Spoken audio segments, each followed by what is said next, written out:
Dr. Williams Carlos Pereira é fonoaudiólogo, está aqui com a gente no Balanço Geral, no palco do Balanço, para entrevista. Boa tarde, doutor. Boa tarde. Tudo bem? Hoje é o dia, Nacional do Surdo, né? Qual é a diferença, né, dessa parte auditiva com pessoas, digamos que ouvem alguma coisa? Na verdade é o seguinte, o surdo significa aquele que não ouve absolutamente nada ou tem alguma diferença aí? Você tem o surdo e tem o ensurdecido. Ah, é? O surdo é aquele que nasceu ou que adquiriu uma perda de audição profunda e que tem a debilidade realmente de ouvir em qualquer situação dentro do social. E o ensurdecido é aquele indivíduo que ele vai perdendo a sua audição, geralmente, às vezes, agravando durante o decorrer da sua vida, e ele pode ir descendo de níveis leves a moderados, severo e até profundo na perda auditiva. Doutor Williams, agora responde o seguinte, aqui uma pergunta do telespectador. Como é que se adquire a surdez? Pois é, o telespectador quer saber. Você pode nascer com a surdez, você tem a surdez genética, né? E você pode nascer com algumas outras causas também ao nascimento. Você também pode adquirir como ototoxicidade, medicações, infecções no parto e assim por diante. Mas você pode também adquirir a perda de audição com o decorrer da vida. A própria fator idade, né, pode trazer a perda de audição. Ambientes ruidosos, pessoas que trabalham em ambientes ruidosos também podem perder a audição. Pessoas que trabalham com produtos químicos também podem ter a sua audição. Olha só. E fatores familiares. Então, nós temos algumas causas que a família, até a 7ª geração, pode ter problema auditivo. E algumas questões metabólicas também podem trazer o problema de surdez. É interessante ressaltar que isso vem mudando muito na questão da vida do surdo, porque hoje já é lei federal que toda maternidade tem que ter no seu leito o exame do teste da orelhinha, que é o exame de emissões otoacústicas. Com esse teste, você já consegue ter uma ideia da audição desse bebê, e até os 6 meses você pode fazer o diagnóstico, e até 1 ano você faz a intercorrência, e aí a pessoa vai ter um desenvolvimento normal, caso isso aconteça dentro desse prazo. Bom, eu estou conversando com o Dr. Williams Carlos, que é fonoaudiólogo. Você pode mandar o seu e-mail agora fazendo a sua pergunta. Já tem algumas aqui para o nosso endereço eletrônico que está aí na tela para você. balançogeral@recobahiatvc.com.br. Você pode mandar para cá agora a sua pergunta. Mais uma aqui do telespectador. Possibilidades para reabilitação do surdo. Você hoje, se você conseguir fazer a intervenção, diagnóstico, avaliação, diagnóstico e intervenção, você tem basicamente 3 possibilidades. Você tem a medicação, para alguns casos, que são restritos, a cirurgia, né? E hoje nós temos uma cirurgia muito interessante, principalmente para recém-nascidos, mas ela também é feita em adultos e idosos em algumas situações, que é o implante coclear. Você implanta dentro da orelha da criança alguns eletrodos e ele é conectado a um aparelho externo e você ouve normalmente com aquele aparelho. E você tem alguns outros implantes vibratórios e tem o próprio aparelho auditivo, que é mais comumente utilizado para reabilitação, mais a terapia fonoaudiológica para a aquisição da fala. Porque se você não ouve, você pode ter debilidades tanto na fala quanto no aprendizado. Então você também tem que ter treinamento auditivo e terapia fonoaudiológica para reabilitação do surdo. O surdo não necessariamente ele tem que usar somente a língua de sinais. Ele pode usar a língua de sinais e também ser oralizado. Porque na comunidade dele, ele vai muito bem falar entre eles. Mas quando ele sair daquele foco? Exato. E no seu ambiente de trabalho?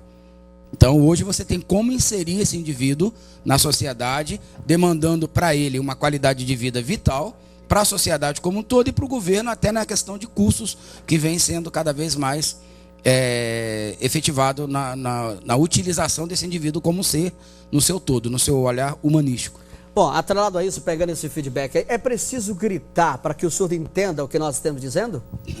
É interessante isso. Algumas pessoas, a depender do grau de perda que você tenha e a depender do tipo de perda, gritar é a pior coisa que você pode fazer. Olha só. Porque o som alto muitas vezes atrapalha a pessoa entender. E ele ainda pode ter, devido à sua deficiência auditiva, um fenômeno que a gente chama de hiperacusia.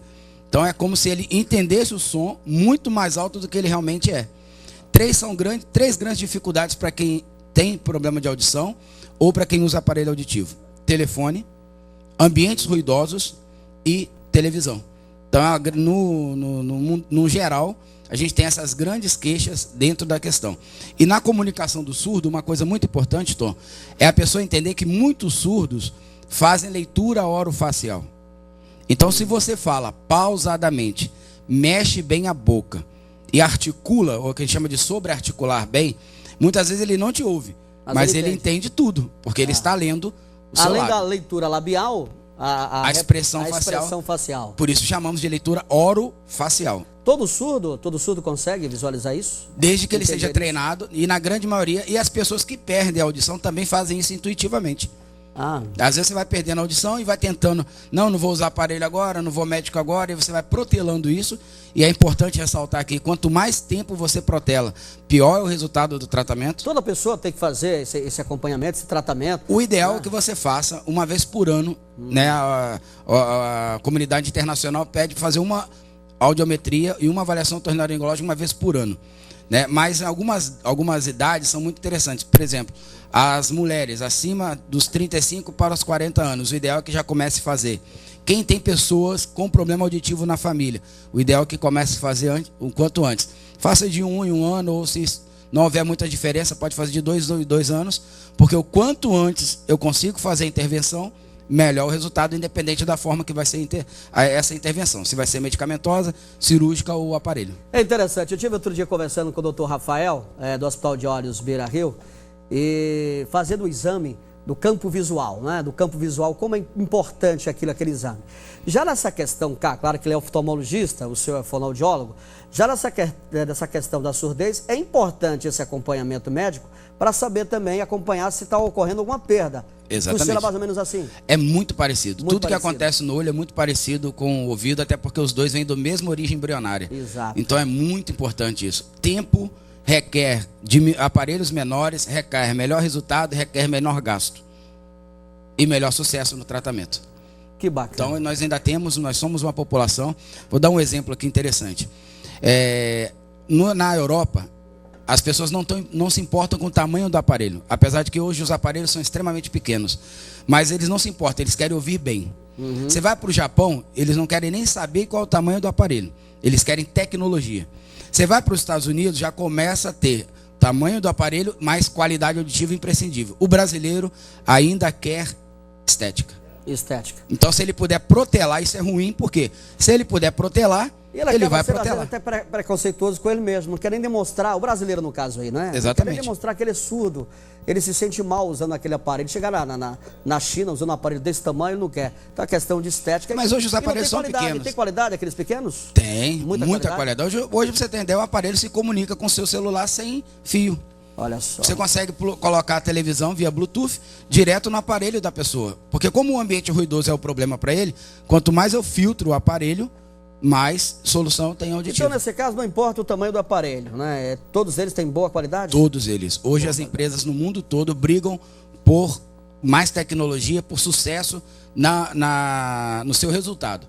Uma pesquisa, agora eu tive em abril no Congresso Internacional de Prótese Auditiva, e um americano ele fez uma pesquisa com 80 mil usuários de aparelhos auditivos. 40% deles nos Estados Unidos estão dentro da gaveta. Olha só. Quando o senhor terminar essa entrevista aqui, já estamos chegando ao final, com certeza as pessoas querem perguntar mais. Qual o seu telefone? O telefone onde eu possa lhe encontrar? Vou poder falar comigo no 3613... Anota, hein? 8096. 3613... 8096. Porque tem muita gente. Poxa, eu queria perguntar isso, você não perguntou. Não dá tempo, né? O programa é corrido. Última pergunta aqui do telespectador. Qual a diferença da parte auditiva leve, moderada, severa e profunda? Acho que você já respondeu isso aí, né? De certa forma, nós temos aí as questões que vão me implicar na dificuldade da comunicação. O fonoaudiólogo ele é o profissional da comunicação. Uma perda leve traz dificuldades pequenas. A pessoa pode, em alguma situação ou outra, perder alguma coisa e ter dificuldade. Numa perda moderada, isso já vai começar. Ambientes ruidosos, começa a ter dificuldade. Começa a trocar fonemas. Até os pais prestarem atenção aos filhos muito nisso, né? E na criança é importante o seguinte, tem pai que fica esperando, isso é coisa da criança. Tire a dúvida. Eu já fiz diagnóstico de crianças com 7, 8 anos de idade e todo mundo achando que era coisa da criança. E a criança tinha perda moderada severa. Olha só. Então, alguns momentos, por exemplo, a minha voz tem 50 decibéis em média. É uma perda moderada. Então, quem conversa comigo com uma perda moderada entende boa parte, principalmente se eu estiver no silêncio. Mas se ele afastar de mim, mais de 1 metro, pronto, ele já começa a ter dificuldade. Certo. Entendeu? E já uma perda profunda, severa profunda, são perdas que trazem danos muitos na questão social e muitas vezes depressão e assim por diante. Pode prejudicar na fala? Pode prejudicar na fala? Pode, né? O surdo, ele nasaliza o som. Por isso que aquelas pessoas que são surdas têm uma voz, tem um som nasal, uma ronha diferente, né? Eu até consigo modular um pouco isso. Porque ele nasaliza. Como ele não distingue agudo do médio e do grave, para ele é tudo igual. Então tudo é grave. Aí ele faz a nasalização do som, dificultando bastante a comunicação e a inteligibilidade do som, que é o entendimento para o outro. Obrigado pela sua vinda aqui, tá? Eu que agradeço. Aí o programa com o senhor tem que ser mais ou menos 2 horas, porque tem tanta coisa para perguntar. 26 de setembro, Dia Nacional do Surdo. Eu recebi aqui no programa o Dr. Williams Carlos Pereira, que é fonoaudiólogo. Deixa o telefone mais uma vez aí, doutor. 36, tem dúvidas, hein? 3613-8096 e eu estou à disposição de vocês sempre. Forte abraço, obrigado pela vinda. Eu vou para o intervalo, daqui a pouco eu volto com a sequência do balanço. Não sai daí, produção.